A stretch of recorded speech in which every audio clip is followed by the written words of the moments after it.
Alrighty, hello everybody, Wannabe Reviewer here, and welcome back to the Wannabe Podcast, episode 30. Before we begin this week's podcast, I just want to say that for anyone who doesn't know, anyone who doesn't follow me on like Twitter or whatever, because that's where I posted about it, in case you're wondering why there wasn't a podcast last week, it's because I got really sick. I'm still not really sure what it was. I want to say maybe it was like a complication from like a sinus infection or something. And so I really wanted to record last week, but my voice was so rough that I couldn't record. So that's why I skipped last week, for anyone who's wondering. And speaking of that, I just wanted to say really quickly before we start that it is just so weird when you're used to like a scheduled like routine. I mean, I only skipped last week. And it feels like it's been forever since I recorded one of these. Like, it literally feels like I've been away for months. And I only skipped last week's podcast. So it's just so weird how when you're used to like a routine, messing up that routine just throws you off, So yeah, really weird feeling. But like I said, if anyone was wondering, that's why I missed last week's podcast. Luckily, I don't think there was too much news last week. And I gotta admit, I haven't really been up to too much, so it's not like there's too much to like catch up on. Still, with that being said, there is some stuff to discuss, so let's dive into my week. Let's see here. When it comes to my week, as I said, I haven't been up to too much, so I'll start with anime, and I'll kind of just give like a quick summary of the anime that I discussed last time I was on. I'll just kind of like really quickly talk about my thoughts on these series, since they're each like 3 to 4 episodes in, So Fruits Basket continues to be really cute. We've been introduced to more characters. The gimmick about the whole transforming into animals thing seems interesting. It looks like it has some promise to like, for there to be some plot points there. And so far, I keep recommending it. It's a really cute anime. I think the way we're introduced to all the characters is really nice. So I'm enjoying it so far. When it comes to One Punch Man Season 2, I don't really even know what to say. I mean, like, the story itself seems interesting. It looks like they are trying to set up, like, a lot of interesting things. But, like, the pacing and, like, the animation and the fight scenes are just, like, really weak, all right? Like, I don't remember if it was, like, episode 3 or 4 where there's, like, this major fight. And there's all these weird, like, blue lens flares. There's, like, these weird blue lens flares throughout, like, this major fight that doesn't even like really let you see what's happening, which is like really awkward. So One Punch Man Season 2, I don't know. I mean, maybe if you keep your expectations low, you'll enjoy it. But if you expect it to be as good as Season 1 or as good as like Mob Psycho 100, you're probably going to be disappointed, all right? So I don't know. I recommend it, only if you think you can keep your expectations low. So We Never Learn, on the other hand, last time I was on, I actually said that I thought it was kind of boring and uninteresting, and I still don't really know what to think about the show, but I will admit that the last few episodes did make it a bit more interesting. Like, I don't know what it is about it. Maybe it's just like the characters or like the interactions or something, but I did think it was a little more entertaining, and it did feel like there was a little bit more going on. Like the characters didn't just feel like cliches and stuff. So I don't know. I'm kind of mixed about it, but it does seem to at least be getting a little better. So, I mean, I don't know. If that sounds interesting to you, check out We Never Learn. There you go. When it comes to the Helpful Fox Senko-san, I don't know, continues to be weird because it continues to feel very much like a show for like really lonely people. But on the other hand, it is very cute. And I do like that it could have easily gone in a direction of this salaryman and this, 800-year-old, demi-human having like a romantic relationship. Like, that's what you would expect, right? Like, oh, that's why they say she's like 800 years old to not make it creepy, right? But they've kept it pretty, they've kept it pretty clean. Like, their relationship seems like pretty platonic. So, I don't know. It's been funny. It's been cute. It's been very self-aware, and I do appreciate that their relationship has been like really platonic. Like it hasn't really gone into like a romance territory, which I think is good. So I don't know. On the one hand, it is kind of sad. It does seem kind of like it's aimed at very lonely people, which is kind of like, a bit unsettling. But on the other hand, at least it has been very chill and very cute. So I don't know. When it comes to Sarah Zenmai, continues to be like the most psychedelic, weird show I've ever seen. I mean, we keep learning like some secrets about some of the characters, which is interesting. We keep having weird imagery. We keep having a weird plot. Like, I don't even really know what to say about it. Like I said the last time I was on, if you enjoy like really weird, over the top, abstract humor anime, I think you'll like this. If not, then, probably stay away because I think it's going to be like way too weird for you. But, so far I'm enjoying it. It is very interesting. So I recommend it. Like I said, if you're someone who you think you can appreciate like that sort of storytelling and pacing and stuff. So when it comes to Carol and Tuesday, I continue to really like it. I think the animation is awesome. The artwork is really good. I think the friendship between Carol and Tuesday is really cute. I like that, like opposites attract sort of thing, where they each have like a different thing going on, but they're teaming up because of their love of music. I think that's really nice. In one of the latest episodes, it was about them like gaining a manager, and it's like this dude that used to like, I don't know, he used to like want to be a musician back in the day, and I don't know, it's really interesting, it's really cool. I like the pacing of it, and the music's pretty nice so far, It's really interesting because despite being, an anime in Japanese, the music is in English, which is kind of funny, but I like it. So far I think it's really cute, and I am really excited to continue to see the series like grow, So definitely recommend it. I think it's really nice. Finally, when it comes to Demon Slayer, I said it the last time I was on, but for me, Demon Slayer is probably my anime of the season. I just think like the story and the pacing and like everything is really good. Like, I don't know, there was this episode where it's like a whole like training montage that includes a time skip. And it's like a lengthy time skip too. Like, it's not just like, days or weeks. Like, it's a lengthy time skip. And yet the episode is like paced so well that it doesn't feel like a major thing. Like, I don't know how to explain it. Like, I've seen other shows where they do a time skip and it feels like they're rushing, It feels like they're like just jumping from like, one thing to another, and it just feels silly the way they like skip through so much. Like here, the way they pace it is like perfect. Like, you feel the progression of the character. And by the time, the time skip happens, like you feel like he's in a place that makes sense. Like, it's kind of hard to explain without really talking and going into it.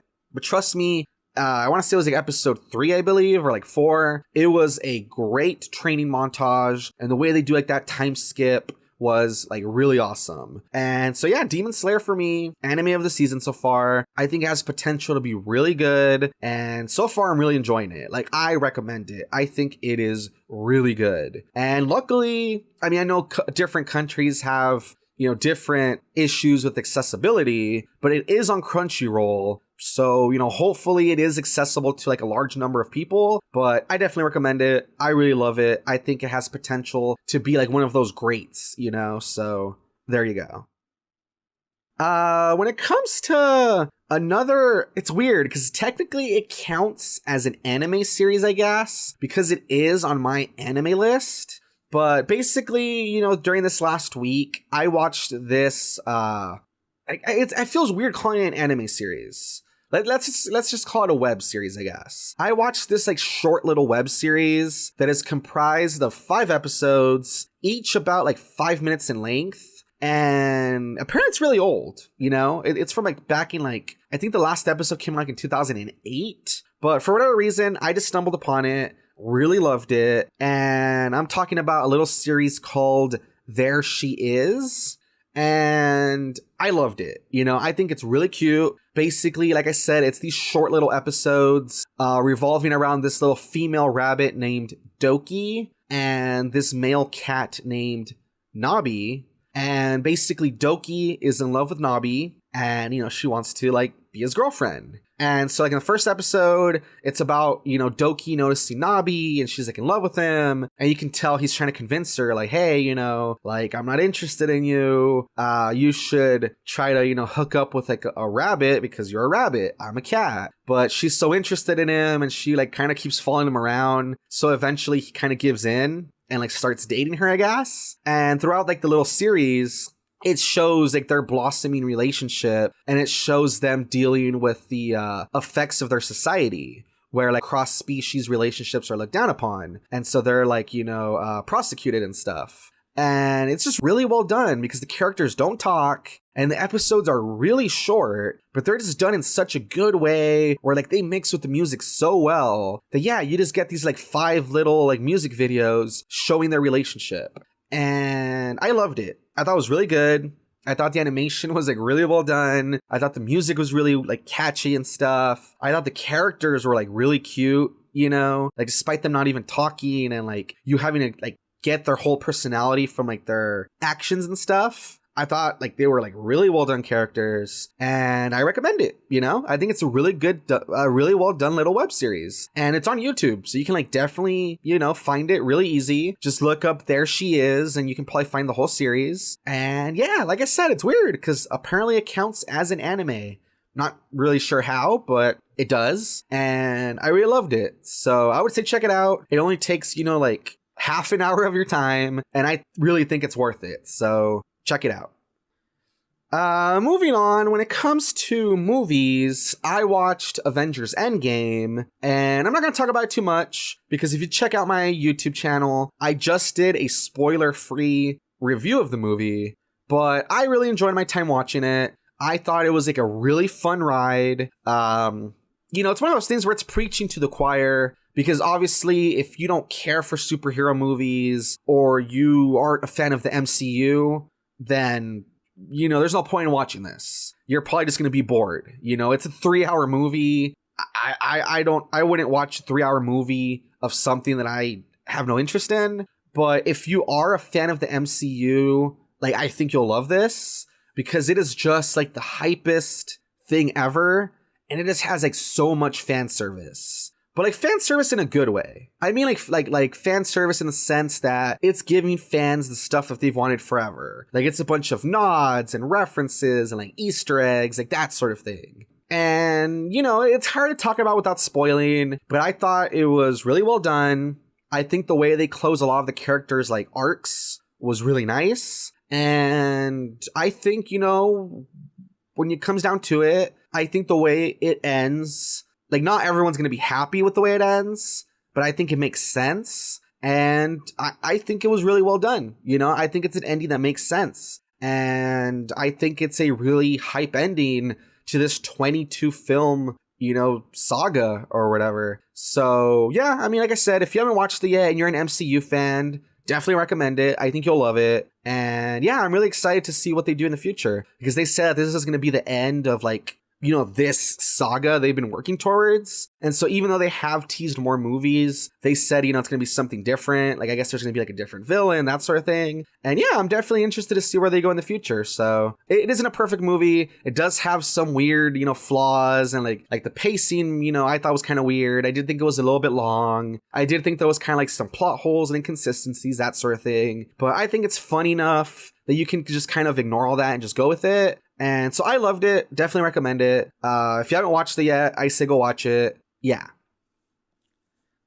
Moving on. I played a game last week that I was going to talk about, before I got sick. And I did actually do a review of it. And that was Baba Is You. And for anyone who doesn't know anything about this game, Baba Is You is basically this little indie game made by this Finnish game creator. And it's this game that it has to do with like solving these puzzles, and it's just really creative because basically each level, you have like characters and obstacles and items and objects on screen, and you have the rules, like they're written out. So like in the first level, it says like Baba is you, wall is stop, rock is push, flag is win.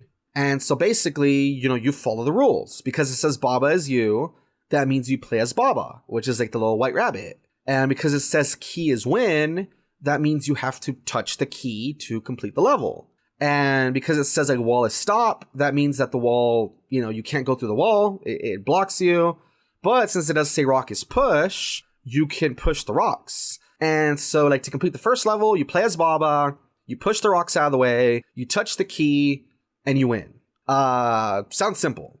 However, as it progresses, it requires like more thinking and like more out of the box solutions. So like later there's this level where there's water and it says water is sink, which means that anything that touches the water like disappears into it. And so, playing, using the rules you've used before, you think, oh, okay, so I have to like use the rocks to like open up a pathway to the key. And, the bad thing is that like when you push the rocks into the water, they disappear. So you don't have enough rocks to make the path.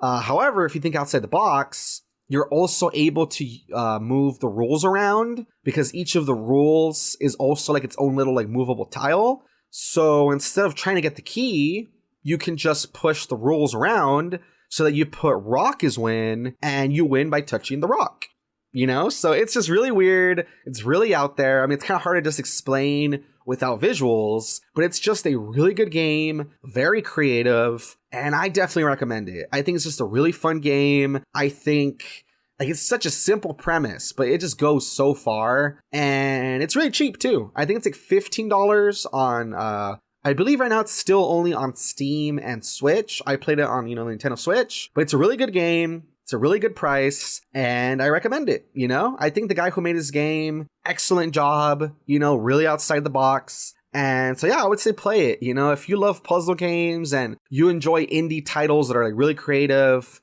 I think you'll love this. So check it out. Finally, it's not really a new game or anything, but for whatever reason, I was just in the mood to play Nier Automata again, which I don't even think that's how you pronounce it, but whatever, you get what I'm trying to say. Basically, at some point, I let a friend of mine borrow my copy. He still hasn't finished it, and he never gave it back. I got tired of waiting, and I saw that it's called Nier Automata Game of the YoRHa Edition, which is like this like deluxe edition that comes with like all the DLC, and it comes with like some themes for the PS4, that sort of thing. I saw it was like $20, so I bought it at some point. And, I've had it for a while just sitting on my shelf. And for whatever reason, I was just in the mood to play it again so that I could like platinum the game and get all the trophies. And so basically, for whatever reason, I just got into it this last week or two. And yeah, platinum the game, finally. That was fun. And yeah, I don't really know what to say that I haven't said before. I mean, I think Nier Automata is a great game. It has excellent music. I mean, some of the best music ever, which is why, like at the Video Game Awards show, it won Best Soundtrack because the music is great. And, like the gameplay is awesome. It's made by Platinum Games, which has made stuff like Bayonetta and Metal Gear Rising Revengeance. So, they always have great gameplay.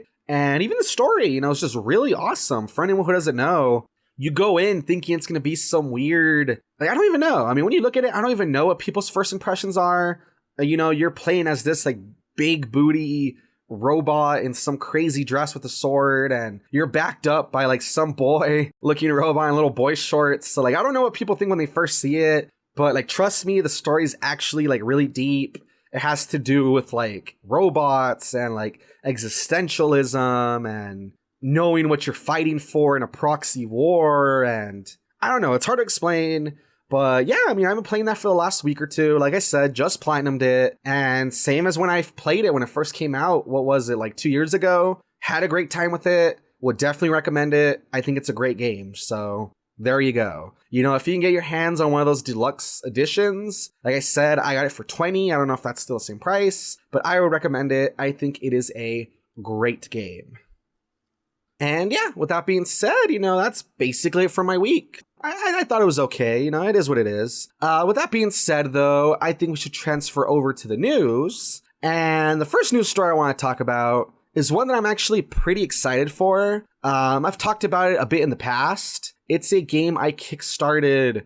Oh man, at this point it was like back in 2016, I think. And I'm of course talking about Bloodstained Ritual of the Night. And that game, like I said, I've talked about it here and there. I did like the little mini Let's Play of the little retro spin-off game, Curse of the Moon. I've talked about it on the podcast before, different updates and stuff. And finally, after years of waiting, we finally have a launch date. So, as the title of the article states, Bloodstained Ritual of the Night launches June 18th for PS4, Xbox One, and PC, and June 25th for Switch. Now, I'll admit, I am a bit disappointed that the Switch version comes out a week later, because that's the version that I kickstarted, you know? I don't know, I'm really taking advantage of the Switch. I'm playing everything I can on it. But yeah, it kind of sucks that it's going to come out a week later, but I mean, it is what it is. But yeah, as I said, I'm really excited for this game. For anyone who doesn't know, if you're familiar with the Castlevania series, basically at this point, Konami's weird. They're not really making games anymore. Like recently they have done some like collections, you know? Like I think they are doing some sort of like a Castlevania collection they're releasing. But besides that, you know, they've given up on Metal Gear, they've given up on Silent Hill, they've given up on Castlevania, that sort of thing. However, one of the people who originally worked on Castlevania, basically, you know, he took to Kickstarter, said he was going to make like a spiritual successor, and I helped back it a long time ago. And since then, you know, we've had demos, we've had updates, that sort of thing, but we've never had a release date, like people have been wondering. And finally, like if you read the article, not only do we have like a lot of like new info on the game, but we got this really like cool trailer where basically it shows people playing the demo and leaving comments about like the graphics and how they think it looks like really rough and, you know, stuff like that. And then it cuts to Iga, and he's just like sitting at a table with like a little like a glass of wine, and so he like downs it and he like smashes it on the floor, and he's like, I'll show them. And then, you know, it's actually really cool. It cuts to footage of the game and how, you know, the graphics have had like a total overhaul. Like if you thought that the game looked like not great before, like it looked rough and it looked kind of like, you know, like the textures were muddy, that sort of thing, like the graphics have gone an overhaul. So yeah, I'm pretty excited, you know? I think it's great because I've been waiting for this game forever. I'm excited to play it. From what I saw of the demo, it looks like it's really fun to play. And now that we know like the release date and that we know that the graphics have been, you know, totally updated, it's shaping up to look like a really good game. So I'm actually really excited, you know? So I don't know how many people out there have been waiting for the game, you know, the same way I have. But long story short, if you've been excited for Bloodstained Ritual of the Night, it's coming out, you know, June 18th and the 25th. And if you didn't know about it before, I would say check out the trailer, look into it. It definitely looks like it's a game that is going to be really good. So I think it's worth checking out, you know? Speaking of stuff that I've been excited for, I've talked in the past, you know, extensively about Persona 5 and how I really enjoy the game and I really enjoy, you know, Joker being in Smash, that sort of thing. And not too long ago, I talked about how they announced Persona 5 Royal, and that's supposed to be like the, I don't know, like the updated, like final mix version that, you know, it was rumored was going to add maybe like a new playable character, maybe, you know, like some new scenarios, new moves. I mean, all sorts of new stuff, right? And finally, you know, this last week, you know, that I wasn't able to do the podcast, they actually finally give us details and a trailer and a launch date. So, as the title of the article states, Persona 5 Royal launches October 31st in Japan, 2020 in the West. First details, trailer, and screenshots. And so basically we get a lot of screenshots. It looks like they're adding quite a few things to the game. And the biggest thing's coming, there's a new character. She's supposed to, you know, it's not really known yet if she's going to be like an ally or if she's going to be like a rival, that sort of thing. But, you know, it's this redhead girl who dresses very similar to Joker, except that she's supposed to be like a star gymnast. So, you know, she definitely has that bit of a motif going on. So she's a new character. There's supposed to be a new confidant, which, you know, confidants are the people that help you on your journey and they give you like different like stat boosts and stuff. It's supposed to be a school counselor because of how, you know, if you've played Persona, a lot of stuff goes down at that school. So he's supposed to be like a counselor that like talks to the kids. So that's interesting. And besides that, there's supposed to be like a whole new month they're adding to the game. That should be fun because, you know, it's one of those things where the game always feels like it ends like way too soon. So they're adding like more time to the game. They're adding all sorts of new locations. They're adding new features such as, I don't know, like there's an ability to like take pictures or something like that. It looks like there's going to be some, I don't even know. There's a lot of stuff coming, you know? I don't even know how to explain some of them if you haven't played the game. But the point is, if you've played the game, you know, there's this new version coming with new characters, new places, you know, lots of new stuff. And if you haven't played the game, I've talked about it before. I definitely recommend it. I think the story is really interesting. I think the gameplay is really cool. I think Persona 5 is one of like the most stylish games I've ever played. It has like a really cool aesthetic going on. So I don't know if you haven't played it. I think it's a good time to get into it, you know, with this like definitive edition. But like I said, I don't know how many people are Persona 5 fans, but if you are, there's a new version coming really soon. So look forward to it, I guess.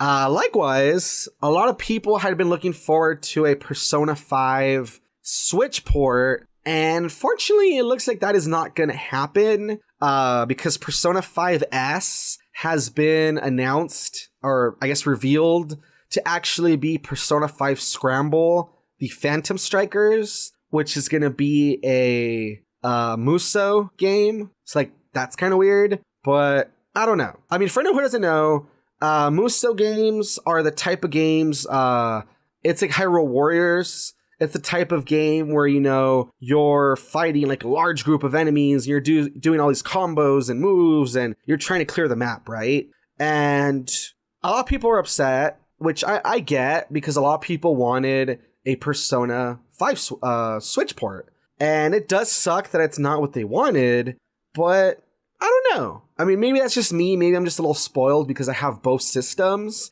but I'm okay with this because I can play Persona 5 Royal on my PS4 and I can play this on my Switch, you know? And I don't know. I mean, if it's similar to Hyrule Warriors, then I think it'll be fine. I don't know. Honestly, I feel like a lot of people are hating on this. I think it looks cool. I look forward to it. But, you know, there you go. If you're waiting for that Persona 5 Switch port, looks like it's not happening, but, you know, we are getting a different type of game, so I don't know. Hopefully it's good. We don't really have too much details right now. I don't know if it's just going to be Persona 5 players, or maybe they'll put other characters from other games in the series, that sort of thing. But, you know, for now, it's been announced. I think it looks interesting. I would say check it out, you know, see if it interests you. Yeah. Moving on to my last piece of video game news. There's not too much info at the moment, but Kingdom Hearts 3 DLC has been announced. It's basically called Remind, which, I don't know, it's similar to how like Chain of Memories or Recoded, or I don't know, it has like the RE:mind. I don't know why they follow that aesthetic. Basically, the little bit of information we do have, it's going to be a new scenario. It says there's going to be a limit cut episode and bosses, a secret episode and boss. Let's see. And there's also going to be a new Keyblade and form. So that's pretty cool. And that's basically it. I don't really know. I mean, there's not really any information of what's going to be yet. But I do think it's kind of cool, you know? I hope that this DLC, hopefully it's good. Hopefully, I don't know, it adds something to like the ending. I think that'd be really cool, you know? Because the way the game ends is kind of, it leaves things very open, I guess is the best way to say it. So I'm hoping that it either kind of gives us some information, you know, post-game, or I'm hoping that it really helps to fill in some of the blanks, because there was like a few things in the story that felt like there was like some blanks, you know, like there was some, not plot holes, but like they could have explained some stuff better, like what certain characters were doing, that sort of thing. So hopefully, you know, hopefully the DLC is good. I'm looking forward to it. And besides that, you know, I guess we just have to keep an eye on it and, you know, look forward to more information. Because like I said, there's not like a release date or anything, but I don't know. If you love Kingdom Hearts 3, there you go. It's something to keep an eye out for. Moving on, this next one is a big news story. And I don't know. It's just been like a whole mess. I don't even think this is much of a like solution. But basically, I don't know how many of you know, but earlier this week, they released the first live action trailer for the Sonic the Hedgehog movie. And right away, people's reactions were like, there was heavy criticism, to say the least. People hate Sonic's design. I don't blame them. Like, if you haven't seen it, he just looks so weird. And he looks like really creepy. Like, if you look at his face, like he just has this weird, human mouth complete with human teeth. That looks terrible. When you look at his body is just so weird. Like, if you have access to my thumbnail right now, I put him in there. It's that part where he's stretching that just really gets to me, because it looks like it's like a guy in a suit. It just looks really weird, his proportions and stuff. And like I said, people have not been kind with their comments. People are trashing this like crazy. And the memes are like all over the place, right? The only thing that people are kind of giving some praise to is Jim Carrey, because, you know, he's Jim Carreying it up and he's like being over the top. And I mean, at least he's trying, you know, you can tell he's at least trying. He's, you know, going with it. He's trying to do his best to like make his version of Eggman like really like memorable, that sort of thing. But besides that, not only are people hating on the design of, you know, Sonic, but they're hating on like the plot so far, because it looks like it's another one of those things where it's like, you know, there's an alien and the government gets involved in the army, blah, blah, blah. And Sonic has to team up with a human. And we have a bunch of the cliches with like, you know, Sonic is in a room and the guy walks in on him and they look at each other and they yell and the guy runs out, and like, you know, all the tropes, right? So people, like I said, they've been heavily criticizing not just the design, but like what we've seen of the plot, right? And at least one of those problems is supposedly going to get fixed. As the title of this article states, live action Sonic getting major redesign based on criticism. You know, not too long, I want to say it was like the next day or two after the trailer. I don't know if it's the director. Yeah, it's the director, Jeff Fowler. He basically tweeted and said, "Thank you for the support and the criticism. The message is loud and clear. You aren't happy with the design and you want changes. It's gonna happen. Everyone at Paramount and Sega are fully committed to making the character the best he can be." Which, okay, you know, it's good that they're listening to criticism, I guess. I mean, that's good. But on the other hand, it's just so weird. Because, like, okay, I get that you're taking the criticism and you're like, oh, okay, people are unhappy. Let's change his look. But it's one of those things where, like, is everyone who's working on the movie blind? Why did you have to wait until people criticized the look to make changes? Like, could you not look at it yourself and see how crappy it is? You know? Like, they act like they're surprised people are criticizing it and like, oh man, we didn't know people were going to criticize it. Let's go back and change it. Like, did you not notice yourself how crappy it looks? It looks like crap. So, like, that's stupid. And then another thing that I think is stupid is like, oh, you know, we're going to try to fix it, this and that. But like, the movie comes out in like, what is it, like 5 months or something like that? Like, do you really have time to fix all that? I would think it would take a while to like mess with all the CGI and special effects to fix that. So that makes you feel bad, because I feel like either number one, they're gonna, you know, try to fix this and they're not gonna have enough time and it's gonna look crappy still. Or number two, they're going to try to fix this, and because they have a short amount of time, they're going to abuse their, you know, effects team, you know, whatever, and they're probably going to overwork them.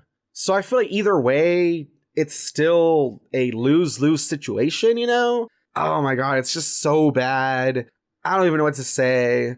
I'm just hoping that the movie is so bad that we can at least laugh at it, you know? But as of right now, it's just so... it's just the kind of thing you really have to facepalm. Because, like, number one, how did nobody notice how crappy Sonic looks? Who greenlit this? Number two, the fact that they're, like, walking this back so hard shows that there's, like, no artistic integrity and that they have, like, no faith in the movie. And number three, even if they try to fix it, I feel like it's going to be the result of them, like, overworking their employees. So that sucks. So, I don't know, man. This Sonic movie just sounds like a terrible idea. Sounds like it's going to be really bad. I don't know. I mean, I'm going to watch it because I want to know how bad it is. Maybe I'm part of the problem, but I don't know. It's an interesting article, you know, check it out. It's going to be, you know, in the description below. But this whole thing is just such a mess, and I don't know. Maybe the less said about it, the better. Let's move on. Speaking of things that have been a mess, apparently Fantastic Beasts 3 has a release date. Honestly, I don't really know what to think. I watched the first Fantastic Beasts and Where to Find Them. I thought the movie was fine. I thought it was fun. I thought going back into that Harry Potter universe was it was okay, you know. I thought it was interesting how it's all about this guy chasing after like different mythical creatures, that sort of thing. But then like near the end, it got weird where they introduced Grindelwald or whatever you called him. And they try to make him like this big antagonist, which felt really unnecessary. And the second movie isn't even about like fantastic beasts. It's all about like more weird wizard politics. And like, I didn't even really watch the movie. Like I half paid attention to it one time that like my family rented it and I was kind of watching it, but like, it was just really bad. Like the plot was like all over the place. And I would have thought they would have given up on this, you know, like obviously J.K. Rowling is just trying to milk the franchise. And not only that, but she is not a good script writer. So, you know, I would hope that they would kind of let the franchise go, but apparently not. Apparently they're going to make a third movie and it has a release date of November 2021. So like, I don't care for this franchise. I feel like even people who like Harry Potter are kind of losing, you know, faith in the franchise. But I don't know. If you like this franchise, more power to you. Get excited for the next movie. It's going to come out, you know, in a couple of years. Look forward to it, I guess. Moving on, last time I was on, I talked about how they were making a Green Eggs and Ham animated show, and I thought that was really weird. And while this one isn't as weird, honestly, I do think it shows a little more promise. It is still like a weird idea. I don't know. Basically what I'm talking about is that they've announced that there's going to be a DreamWorks Studios Where's Waldo animated TV show, and yeah, I mean, I don't really know what to think about it. I mean, it's not the first time they've made a Where's Waldo animated TV show. If you read the article, it says that they actually made one back in the early 90s, I believe. So, you know, it's not like, oh, this is the first time they're trying it, you know. I mean, it's happened before. But it is weird, you know, like, why? But I don't know. It's weird, too, because if you read the article, it sounds more like it should be what Carmen Sandiego is supposed to be, which is like really weird. Like it says right here, usually you think of Waldo from Where's Waldo. He's supposed to be like this grown-up guy with like glasses and like a weird sweater. And he's just always hanging out in different, he's just always hanging out in different books or whatever. You have to spot him. Here though, instead he's going to be a 12-year-old boy who travels the world with like his best friend. And basically they get into all sorts of like adventures and they go to different cultures and learn about them, that sort of thing. And it's weird, right? Because that sounds more like Carmen Sandiego, because Carmen Sandiego was more about going to like different parts of the world and learning about stuff, but whatever. And I don't know. I mean, at least it has some good voice actors. Weird Al is supposed to like play a part. It doesn't say what part. Tom Kenny, I mean, he's a great voice actor. He's signed on. And I mean, there's some other voices, but I don't really recognize them. But I mean, it's interesting, I guess. I mean, it's an interesting concept. If it's anything like what Carmen Sandiego was back in like what was like the 90s, I mean, that show was pretty good. So if it's like that, I mean, it could be good. But it's just one of those things where it's just really weird. I mean, I don't know who keeps coming up with all these ideas. They just seem really random. But I don't know. Like I said, maybe it'll be a good show. Who knows? But for now, there you go. Finally, moving on to my last news story. It's actually a news story about an anime that just got announced, and I don't know, man, like Japan's ability to take a concept about anything, you know, like the most random thing and make it into like anime, like it's a gift, you know? And so basically when I saw this title, it caught my attention because who comes up with this? But basically it's been revealed that this manga called Rifle is Beautiful is getting a TV anime. So yeah, you heard me right. It's called Rifle is Beautiful. And if you look at the like main piece of art, it's a bunch of cute looking anime girls and they're all holding big ol' rifles. And yeah, I mean, if you read the description, it says the manga story follows Hikari Kokura, an incoming high school student who is excited to join her school's shooting club. However, once she gets there, she learns that the club has been shut down, so she must revive it. So yeah, there you go. I mean, if I didn't know that this was a Japanese anime, I would totally think it's an American thing because of like the rifles and calling them beautiful. But there you go. There's gonna be an anime about cute girls in a rifle shooting club. Yeah. I mean, what else is there to say? Like I said, the fact that you know, Japan can turn any concept into an anime, it's a gift, you know? And if I can remember to keep an eye out for this, I definitely want to check it out. I definitely want to see how Japan, I mean, how do you even like, is there even like shooting clubs in Japan? Like, it sounds like a thing that shouldn't even exist, right? Because besides America, I feel like every other country is just so, I don't know, like they're not really big fans of guns, right? So I don't know. I really want to check this out. I really want to see how they treat the subject matter. And so yeah, man, I mean, if you want to see an anime about girls in a shooting club, keep an eye out for it, you know? Like, I don't think it has a release date quite yet, but hopefully, you know, we get some more details in the future. Hopefully it's coming soon. So there you go, man. If you ever wanted to watch an anime about little girls shooting guns, there you go. This is for you. Alrighty, and with that being said, that brings us to the end of another news week.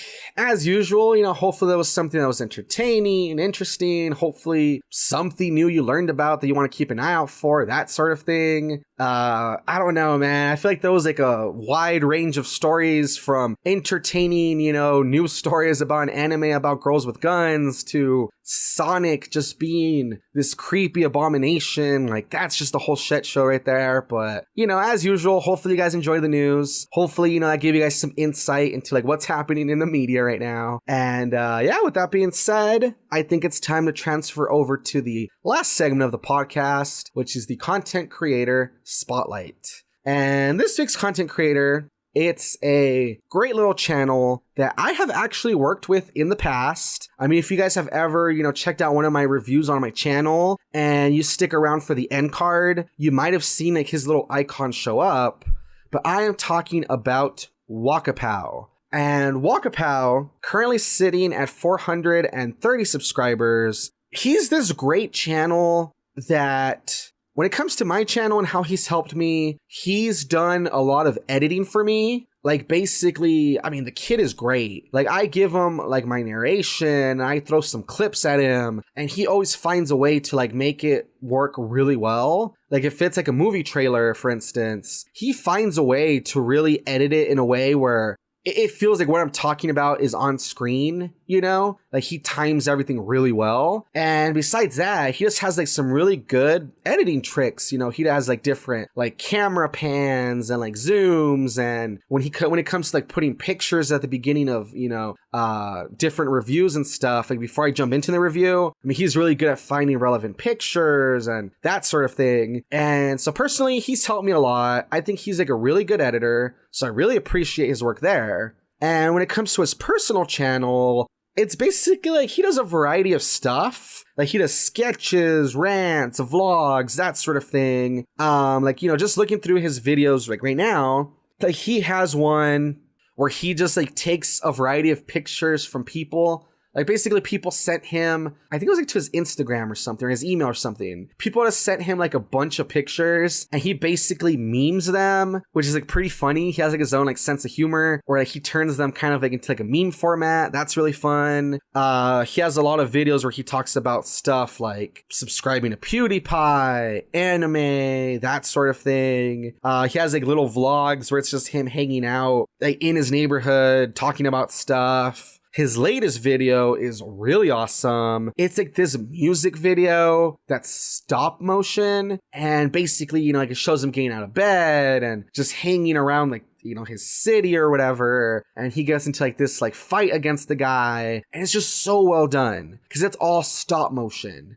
Like live action stop motion. It's really good. And yeah, I mean, he doesn't have too much videos. I mean, he only has like a small handful, but he seems like he has like a good sense of humor. He has a good sense of like creativity. And he has like some pretty good like editing skills. So that's why he's my content creator of the week, you know? Like, not only have I worked with him in the past, and I think he's like a really good guy. He's like really punctual. He's really helpful, very creative, that sort of thing. But his channel is a lot of fun, you know? So Wakapow, if you're listening to this, keep up the good work, man. Not only as like an editor have you helped me out a lot, but your videos, you know, they're a lot of fun. I think you seem to have like a lot of creative ideas. I think you definitely deserve like a lot more subscribers. I hope your channel continues to grow, that sort of thing. And for anyone else, I would just say, it's kind of hard trying to sell his channel because it's just a variety of stuff. But I would say check him out. He's a fun kid, definitely has a lot of creative ideas. I'm excited to see where his channel goes. So as I always say, check him out, guys. Give him some love. And if you do, as I always say, tell him that Wannabe Reviewer sent you. So yeah, check him out, give him some love, maybe even subscribe to him. There you go. Alrighty, guys. And with that being said, that brings us to the end of another podcast. That is one more in the bag. And, as usual, hopefully you guys got something out of it, whether it was, me talking about anime this season, stuff I've played, different news stories, that sort of thing. Hopefully you guys got something out of it, hopefully something you guys enjoyed. And yeah, to wrap up, you can find me on Twitter at wannabe_review. I do all sorts of, updates on my channel. I do retweets of different video game news and memes, that sort of thing. I actually just opened an Instagram account. I believe it's also, wannabe_reviewer. So if you guys want to check me out on Instagram, add me over there. I don't have too many pictures up yet, but I'm going to try to use that spot to upload all sorts of like thumbnails and all sorts of like, I guess like my geek memorabilia I have that I own, like I'm gonna try to post pictures of my prints and figures and I don't know, just all sorts of fun stuff like that, right? I just thought that would be like a nice space to like put that. So if you guys want to follow me over there to keep, updates on like my thumbnails and just see all sorts of fun posts of like the different stuff I own, follow me over on Instagram. And finally, I have a YouTube channel, Wannabe Reviewer, where every week I try to do a review on some sort of media, whether it's anime, video games, movies, TV shows, that sort of thing. The last review I just did, it was a spoiler-free review of Avengers Endgame. The week before that, I actually did a review of Baba Is You. So, I think, if that sounds interesting to you, go check me out, subscribe if you feel like it, I'd appreciate it. And yeah, with that being said, I hope you guys have a wonderful week. I'll try to be back here next week, hopefully for episode 31. And my name is Wannabe Reviewer, and I'll catch you guys next time.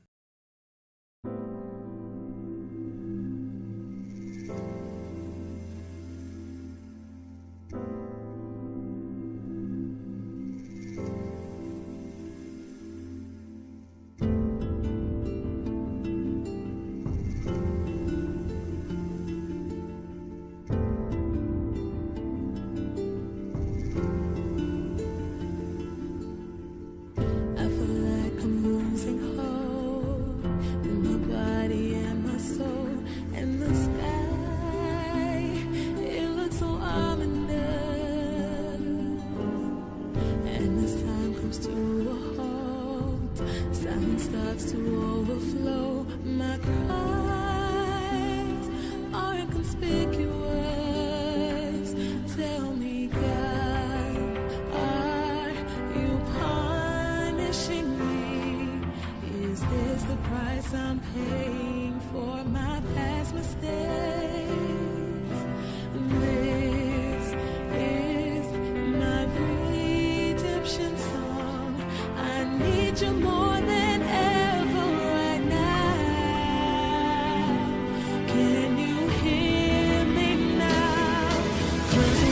shout it loud, even if our words seem meaningless. It's like I'm carrying the weight of the world. I wish that some way, somehow, that I could save every one of us. But the truth is that I'm only one girl. Maybe if I keep believing, my dreams will come to life, come to life.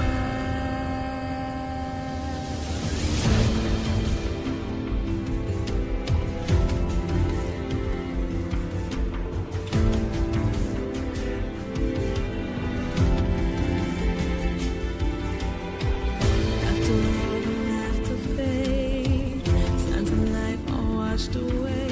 I can still feel a gentle breeze.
'cause we're gonna shout it loud.